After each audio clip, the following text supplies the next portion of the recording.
Good morning, welcome back. I have a crazy mess behind me right now because we're decorating inside for Halloween. This is the current state of my living room, and I'm not going to lie, it is absolutely overwhelming me and kind of causing me to feel uninspired and unmotivated. So when I shared my fall decorating for this year, I took almost a tutorial style approach to decorating my home and the content that I shared here. And I started with blank spaces and surface areas for everything, every space I was decorating, and then shared in depth my thought process or method for how I would decorate things like a TV console or an entryway table, bookshelves, a coffee table, an entire kitchen, and not just decorating for the season, but also decorating in general, kind of my method for how I did that. And based on the feedback, you guys really loved that style of video, and it was very helpful for a lot of you, so I'm happy about that. That was definitely the goal. And I was prepared to do that again for Halloween, and then I started unpacking everything, and I just got so overwhelmed by this, and I actually think I don't want to do that this year, which is crazy because for at least the last 5 to 6 years, I have gone over the top with the Halloween spooky decor, both outside and inside. And this year, we definitely have a huge Halloween display outside. We actually had to share that in 2 different videos, 2 parts, because it was just so involved. And we love the way that that turned out. But I think this year I might want to pivot and instead share how you can add small holiday touches into your existing decor so that you don't feel like you have to completely start from scratch for every single holiday, and also don't feel like you have to store 4 70-gallon totes worth of decorations for one single holiday. So hopefully this will be just as helpful, and also hopefully it will help me to feel that inspiration, kind of get in the mood and stop feeling overwhelmed and instead start feeling excited again for decorating. And since I'm already feeling so overwhelmed by this crazy mess of decor here in our front living room, I think I should instead start in a smaller space and kind of start dispersing some of that decor elsewhere. And what better place to start than our dining room table?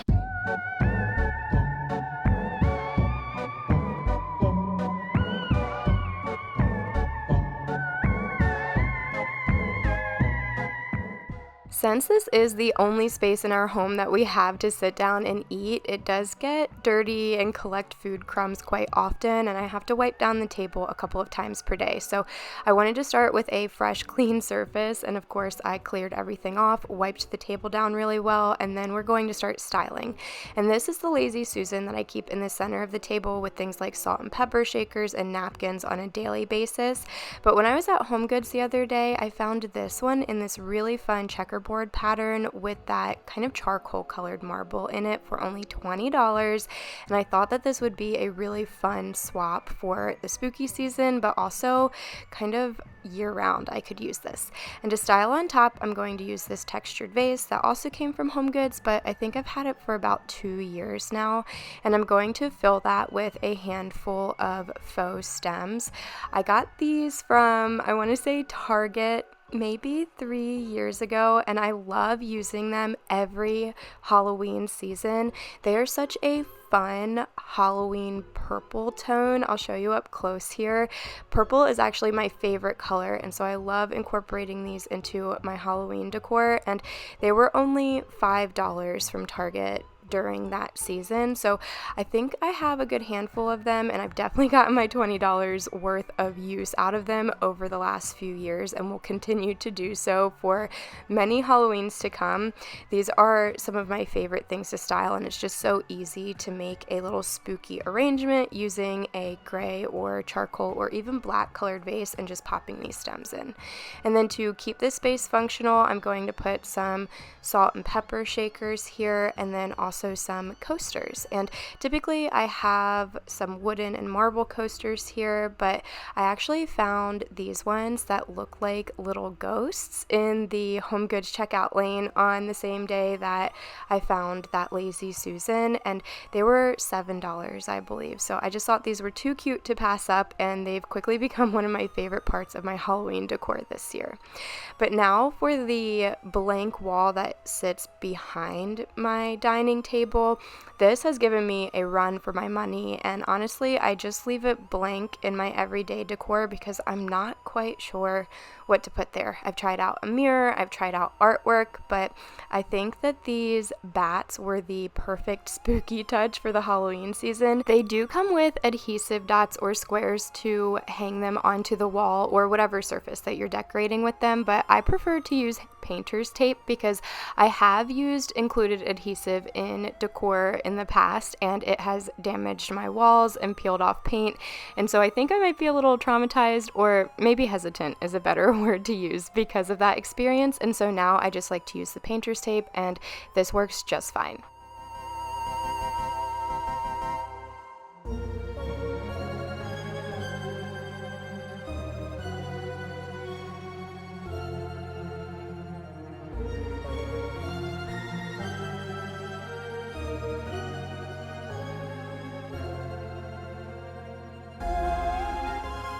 Now moving on to our coffee station, this is probably the most used space in our kitchen aside from our stovetop, and it was styled so beautifully for fall. I was actually a little bit sad to see some of these pieces go, but I wanted to make a couple of swaps to make it feel more spooky and have the Halloween vibe over here.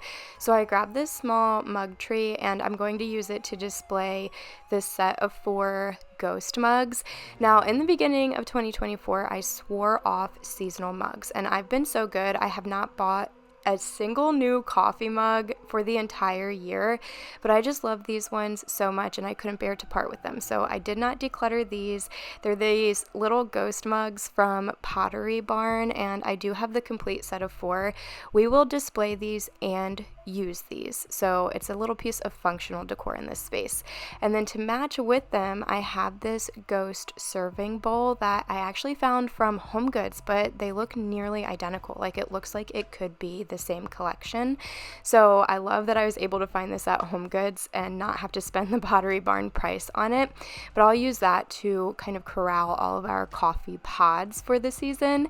And then to marry this space with the dining space that we just worked on, since you can see these together from multiple angles, not just in the kitchen but throughout my home, I wanted to make sure that there was a cohesive vibe here. So I'm going to be adding a few more of those bats that I hung on the wall, and this repetition of this small piece of decor goes a long way to create a more cohesive vibe, even though everything is not necessarily matchy-matchy.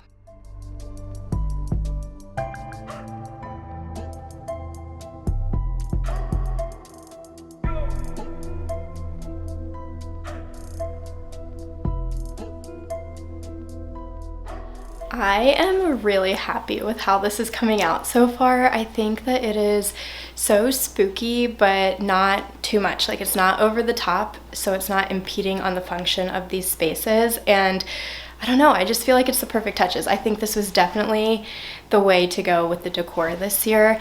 And you might be wondering why I didn't add something taller over to this side, and that's just because I know we will not leave that arrangement on the table while we're eating. This is our only dining, eating space in the entire house. We sit down to this table every single night as a family to eat dinner, and we won't want that in our line of vision while we're trying to chat with each other, catch up on our days, things like that. So it will move from there to here probably every night, and then every morning I'll move it back after everybody goes to school. But anyway, now I need to move on to the rest of the kitchen, and you guys, honestly, I've been dreading doing this because I love the way that my fall decor in the kitchen turned out. Here's one last look at the fall kitchen decor. It's gonna be a little sad to see this go because I loved it so much, and while it is very minimal, I felt like it had such a high impact in this space, and it was just so beautiful and warm and welcoming, which is obviously what you want in a kitchen. But we are going to add in some spooky touches. Not too many though, because I do like to keep it minimal in here. So I just pulled this haunted house from my decor totes, and also this little ghost, maybe this spider, more of these bats. These are taking us such a long way with this decorating. I have 2 ghost cheese board cutting boards and then a couple of pieces here. So I'm gonna play around with this and see what we can come up with.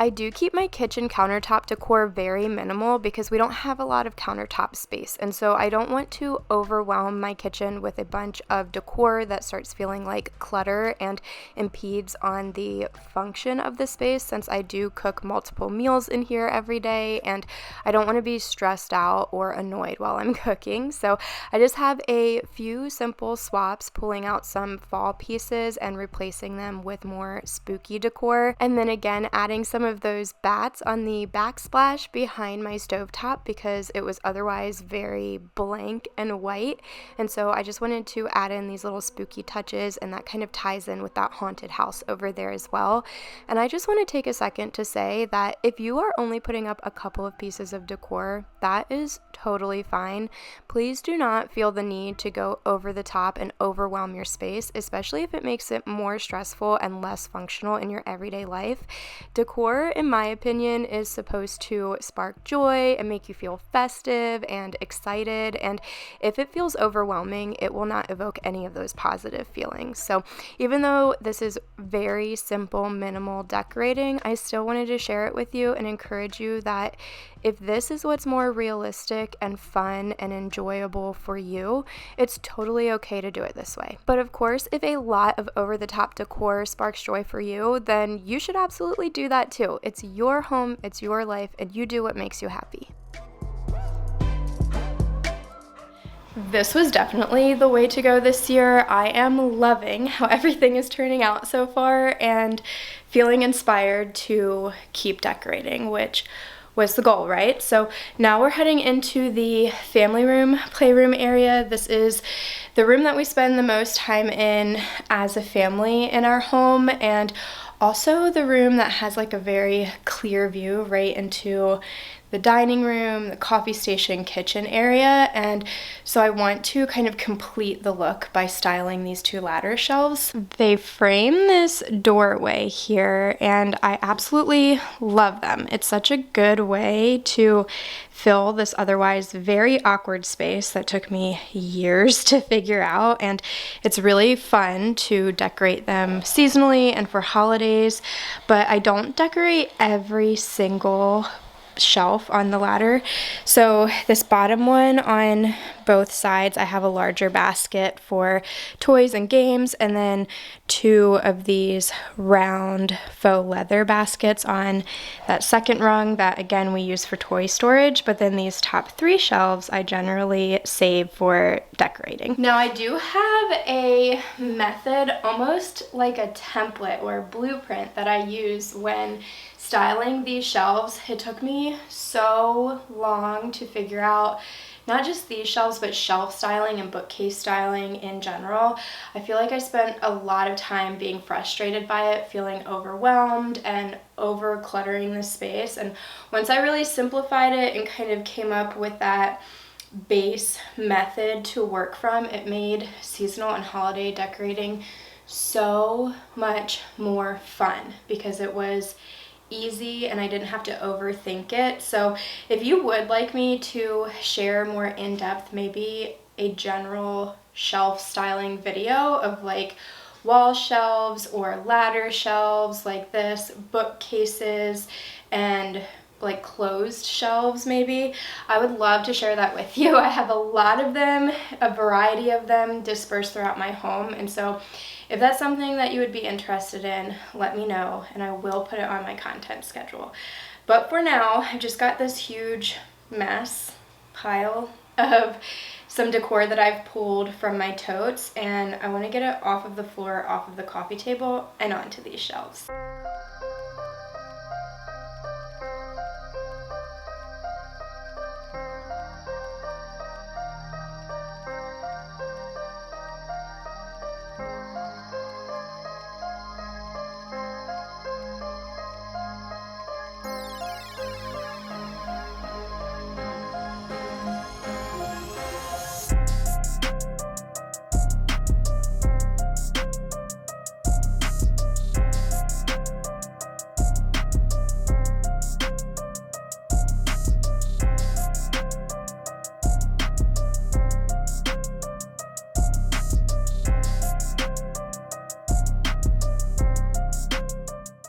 So these are the shelves and the view into the dining room, and you can see that we have these swivel chairs kind of in the forefront there, and so I like to style these as well. And I'm just using these plush spider pillows that are actually a very good affordable dupe for the Pottery Barn Halloween spider pillows, but literally just a fraction of the cost. Last year I used these in our formal front living room, but they were the perfect addition to these swivel chairs this year, and they've actually become my youngest daughter Sawyer's favorite part of the Halloween decor in this space. She loves stuffed animals and soft blankets. I always joke and say stuffies and soft blankets are her love language, and so she plays with these, lays on these, and just loves them so much. They are a very, very soft faux fur material, and she just gets such a kick out of them. But now that we have that all styled, I did want to move on to this small console that we keep next to our back door, and I'm just going to add in this light up haunted house to this larger blank area, and then a spooky snow globe over next to our aura frame. And the snow globe came from HomeGoods last year, the haunted house came from Target, and they actually added 2 new variations of that haunted house to expand that collection at Target this year. I did share those in my Halloween decor shop with me towards the beginning of the season, and I'll link that video in case you haven't seen it already, and I'll also link any of the items that you see in this video that are currently available online and can be linked.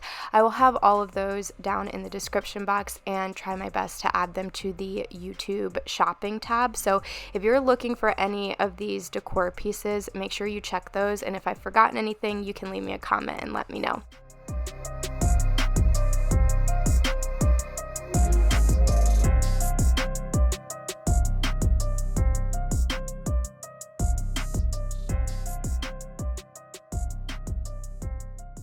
How funny is it to see one side of the room completely styled and then look over to the other side and see this mess on the couch? But we are about to get this under control and style this space for Halloween as well, which is really easy to do when you just swap out pillow covers and throw blankets. And I have to admit, I used to be someone that would buy full pillows and try to store those away. Vacuum seal bags never actually worked, and I would have closets full of just stacked pillows, and I would get comments from you guys saying throw out those inserts, donate them, give them to somebody else, and just keep the pillow covers, or just buy pillow covers in the future and not a full pillow.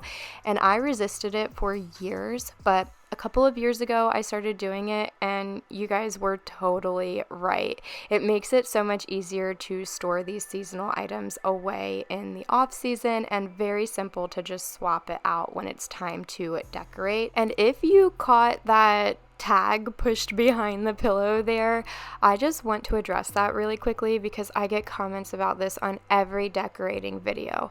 And here's the deal. It is not something nefarious like I'm going to use these and return them. I'm not committing fraud in any way, as I have been accused of in the past, and it's really not that deep. Those tags are not just like a little plastic piece, it's like a thick cord, and I tried to pull them off when I noticed them them and they wouldn't pull off, and I didn't want to break the zipper. So I wasn't about to stop filming and lose track of what I was doing and go find some scissors to cut them off. I just left them there, pushed them behind the pillow, and thought I'll do this later. Sometimes I remember to do it later and sometimes I don't. But these pillow covers in particular, I've had for 3 years now. I use them every year. I'm not planning on returning them. The tag's not there for any other reason besides that companies don't always make it super convenient to remove the tag or to remove the stickers without other materials that I'm not necessarily carrying around in my pocket. The last space to decorate in here is across from our couch. We've got this TV and console set up, and I do have all of my base decor here. I've kind of got it in zones or sections, and I did explain how I go about doing that in my fall decorating video, so I'll link it if you want to see this method. But having that base really does help to make seasonal or holiday decorating super easy, because I kind of already have like the bottom layer, the base layer there, and I only need to make a few changes to add in those seasonal touches. So I'm going to start on the very end here. We keep our Nintendo Switch there and the charger, and I always like to disguise that with a larger piece of decor or a floral arrangement. So I have this Halloween bust. I think he's so cool and creepy, a little spooky.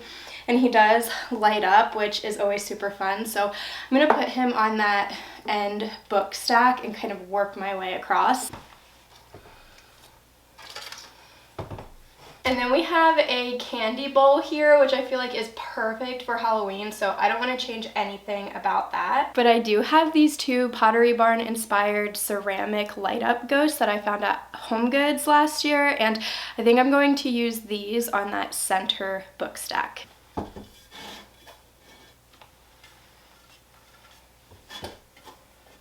And then for that little bowl tray on this other end, I've just got some soft fabric spooky pumpkins that I found in the Target dollar spot, I want to say 3 years ago now. These are some of my favorite pieces to decorate. I look forward to pulling them out of my decor bins every single Halloween, and I'm going to display them front and center right here.